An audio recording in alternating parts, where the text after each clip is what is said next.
ئەمڕۆ جوا بوو بە بایکۆت بەرپرسیاری لەسەر خۆت مامۆستایانی وانەبێژ بەردەوامن لە گردبوونەوە و بایکۆتی دەوامی قوتابخانەکان. مامۆستایانی وانەبێژ داوای مافەکانیان دەکەن و دەیانەوێت بکرێنە گرێبەست.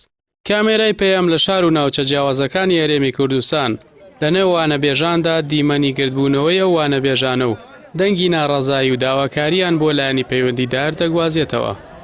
ئێمە وا پێخەینە هەفتەی سێمەوە کە لەسەر شەقامەکانین. من وەکو خۆم ماوەی 9 ساڵە وانەبێژم. لە ماوەی ئەم 9 ساڵەیە هەر لە مەکتەبێ نەبوومە. ئەم مەکتەب ئیشی پێت نامێنێ بۆ مەکتەبێتر.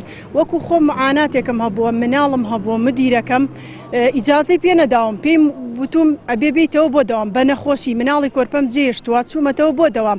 لە دوای 1 مانگ دەوامکردن کە مامۆسای میلاک هاتۆتەوە بە منی وتۆ خۆ حافیزت بێ و پێویستم بە تۆ نییە میلاکەکەم هاتۆتەوە.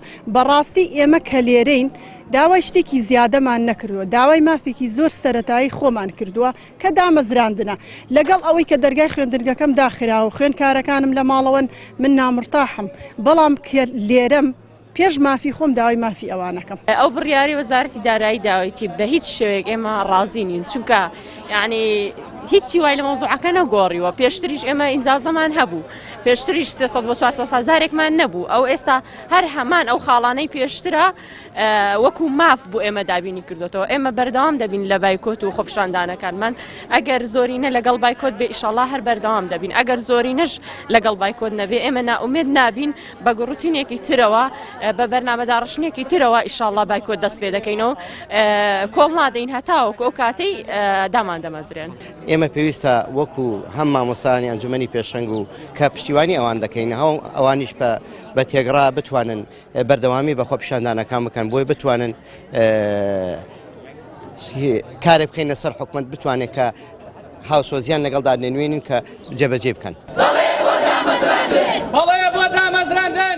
مامۆستایانی وانەبێژ لە هەندێک لە گردبوونەوەکاندا بە بەیان نامە گوزارشیان لە داواکاریەکانیان کرد. جەخت لە بەردەوامی بایکۆت دەکەنەوە تا ئەو کاتێ حکوومەت دایان دەمەزرێنێت یاخود دایان کاتە فەرمانبەری گرێبەست. ئێمە هاتوونێتە بەردەم پەروەردەی سەی سادە بۆ داواکردنی مافی خۆمان کە وەکو مامۆستایانی وانەبێژ داوای مافی خۆمان دەکەین. ئەو بڕەپارەی کە مەقتووع دایان ناوە بیکەن بۆمان بە گرێبەست بۆ ئەوەی وەکو هەموو مامۆستایەک مافی خۆمان هەبێت. ئێمە ڕازین بۆ پارە مەقتووعە چونکە هیچ مافێکی مامۆستای تێدا نییە. دوای ئەوەی بەڕێز سەرۆکی پەرلەمان ڕایگەیاند کە هەر 111 پەرلەمانتارەکە ناتوانن بڕیاری دامەزراندن بدەن، ئێمە لێرەوە بە ناوی مامۆستایانی وانەبێژی سەی سادق و سەرجەم مامۆستایانی کوردستانەوە داوایەک لە بەڕێستان دەکەین کە ئەمە دەقەکەیەتی دامەزراندنمان بە شێوەی گرێبەست بە هەمان ئەو بڕەپارەیە کە دیاری کراوە بۆ ئەوەی مامۆستایان بە دوور بن لە ترس و گومان و لە بەردەوام نەبوونی ئاسوودەبوونی دەرونیان.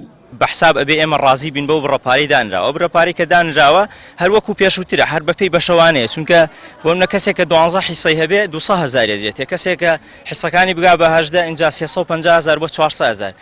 بە حساباتێکی کۆنیش بێیانی بەپێی بەشەوانەش بێ هەر ئەمەیە. بۆیە من لێرەوە پێڵێم ئێوە نائەخلاقیتان کردووە لەگەڵ ئێمە. ئێوە جوابی 22 هەزار وانەبێژتان نەداوەتەوە کە ماوەی 2 هەفتەیە لەسەر شەقامەکان و داوای مافی خۆیانەکەن. بۆیە بە هەموو خەڵک بزانێ ئێمە نائەخلاقیمان کردووە یا ئێوە. مانگرتن و ناڕەزایی مامۆستایانی وانەبێژ لە 3 هەفتە نزیک دەبێتەوە. بەشێکی زۆر لەوان بایکۆتی ئۆڵەکانی وانەوتنەوەیان کردووە و دەڵێن تاوەکو حکوومەت وەڵامیان نەداتەوە دەست بە دەوام ناکەینەوە. ئەوەشی حکوومەتی هەرێم وەکو چارەسەر بۆ ئەم توێژە دیاری کردووە مینحەیەکی مانگانەیە کە وەکو کرێی وانەبێژی مامەڵەی لەگەڵ دەکرێت. ئەم چارەسەرش تا ئێستا لەلایەن وانەبێژانەوە ڕەت دەکرێتەوە.